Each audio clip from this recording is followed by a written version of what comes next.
à l'occasion de la Journée nationale de l'arbre, édition 2021, célébrée chaque le 5 décembre à Kolwezi. Très chers compatriotes, c'est pour moi une joie et un honneur de prendre la parole ces jours où, de coutume, la République démocratique du Congo célèbre la Journée nationale de l'arbre, et cette année, le thème choisi est maintenir l'équilibre climatique par la plantation d'arbres est une affaire de tous. Qu'il me soit permis d'exprimer mes hommages les plus déférents au premier citoyen congolais, son Excellence, Monsieur le Président de la République et chef de l'État, qui ne ménage aucun effort dans la recherche de moyens nécessaires pour la pacification du territoire national. Effort relayé et soutenu vivement par son Excellence Madame le Vice-Gouverneur et Gouverneur intérimaire de notre province, Fifi Masuka Saini. La Journée nationale de l'arbre, édition 2021, a un cachet particulier par rapport aux précédentes. En effet, d'une part, pour des raisons techniques, les autorités nationales ont reporté la célébration proprement dite au 11 décembre de l'année en cours. Et cette journée est teintée du contexte de la fin de la conférence sur le changement du climat tenue il y a peu à Glasgow, où notre pays a été non seulement représenté, mais aussi et surtout très actif, étant concerné par la question en présentant son potentiel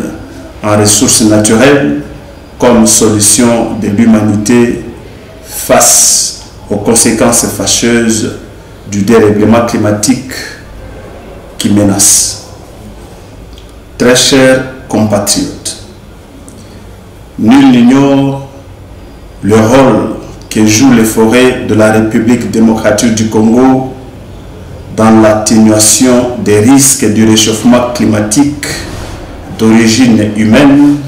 c'est-à-dire l'émission des gaz à effet de serre. Je me sentirai très à l'aise de confirmer que l'arbre ne vit pas seulement, mais il fait vivre. Conscient du rôle de l'arbre dans la protection de l'environnement et soucieux de mobiliser toute l'énergie nécessaire pour y parvenir, le président de la République a mis sur pied un ambitieux projet de reboisement. 1 milliard d'arbres d'ici à l'horizon 2023. Ainsi donc, hommes, femmes, jeunes et vieux,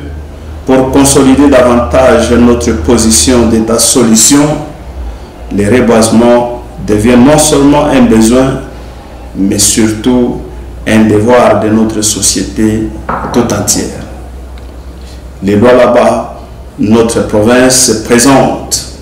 à ce jour un tableau qui risque de s'assombrir face à la montée en puissance du besoin de consommation de bois, que ce soit de façon directe ou indirecte, l'exploitation minière, le besoin en énergie, l'agriculture et autres sont autant d'activités